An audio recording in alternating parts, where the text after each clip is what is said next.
Donc aujourd'hui on va vous présenter le SS3100 qui est un détecteur à grande profondeur à induction pulsée, donc réservé aux professionnels pour la recherche de grosses masses en profondeur et de canalisation et tuyaux. L'avantage de ce détecteur, c'est que c'est la Rolls des détecteurs, tout simplement, c'est celui qui est le plus vendu au monde. Il y a de nombreux accessoires.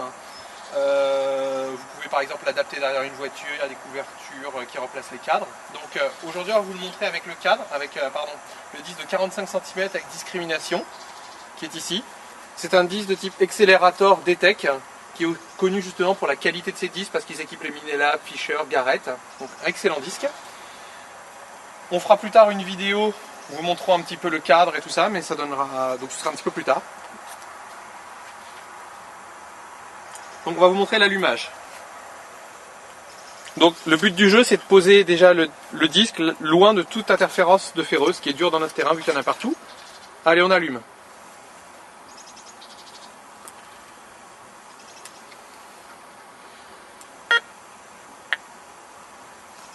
Tout simplement on appuie sur auto.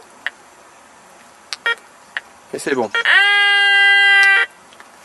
En gros, il va se régler par rapport à l'effet de sol. Donc il va essayer d'accepter l'effet de sol, ensuite il va rejeter, accepter, rejeter jusqu'à arriver au meilleur calibrage possible afin d'obtenir les meilleures performances, sans que le détecteur soit instable. Donc l'écran est rétroéclairé. Donc le gros avantage de ce détecteur, c'est qu'il est équipé d'une discrimination. Donc ça y est, c'est déjà calibré. Donc on peut appuyer sur Detect. Voilà, alors tout simplement, la courbe indique qu'il n'y a rien du tout.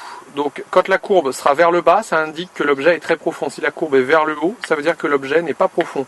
Plus la courbe a une faible intensité, c'est-à-dire comme ça, plus l'objet est petit. Si la courbe est très longue, l'objet est très grand. Donc ça peut vous donner des indices intéressants. Donc on va vous montrer maintenant son comportement sur notre terrain de test où il y a plein de petits clous. On va commencer par une canette de coca.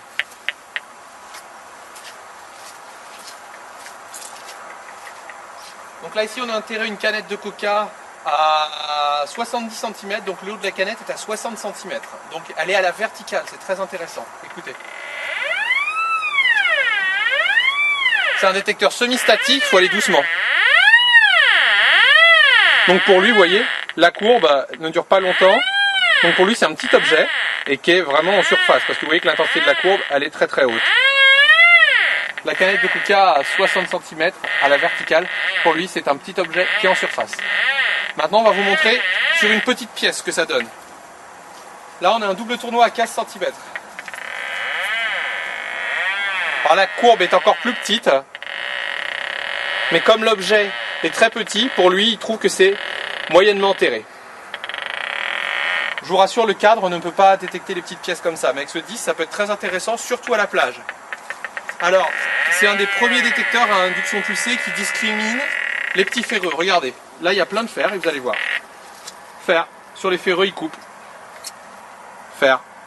Là on a mis une cinquantaine de clous, on voit bien le bruit qui se coupe. Fer, il n'y a aucun bruit, alors que sur la cible, on voit bien.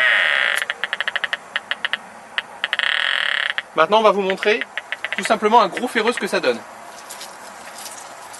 Donc maintenant on va vous montrer ce que ça donne sur un gros ferreux. C'est coupé. Vous voyez, fer. On voit que ça indique du fer. Donc le fer à bœuf, sans problème.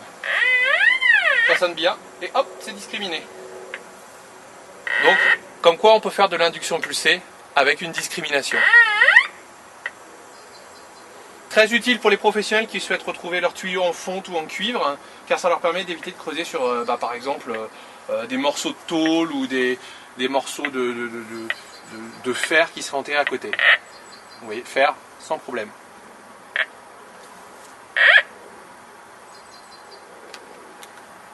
Donc le SS3000 est livré avec tous les accessoires qu'il faut, à savoir un disque de 45 cm, la canne, un cadre de 1 mètre, une valise pour le transporter, sachant qu'un cadre de 2 mètres est aussi disponible en option. Voici le chargeur. Donc il bénéficie d'une batterie qui lui permet d'avoir une très grande autonomie, entre 10 et 20 heures. Et il ne prend à peu près que 6 heures pour se recharger. Alors imaginez, vous êtes en pleine séance de détection et la batterie commence à devenir faible. Il y a un petit témoin qui vous indique de toute façon l'état de la batterie. Eh bien, ils ont tout prévu chez DTEC, voilà pourquoi c'est le leader. Il vous suffit de relier ce petit boîtier ici et de l'accrocher. Et vous allez tout comprendre à ce que c'est. C'est tout simplement un petit emplacement où on met 8 piles et ça vous redonne une dizaine d'heures d'autonomie. Donc, aucun risque de tomber en problème d'autonomie. Et voilà.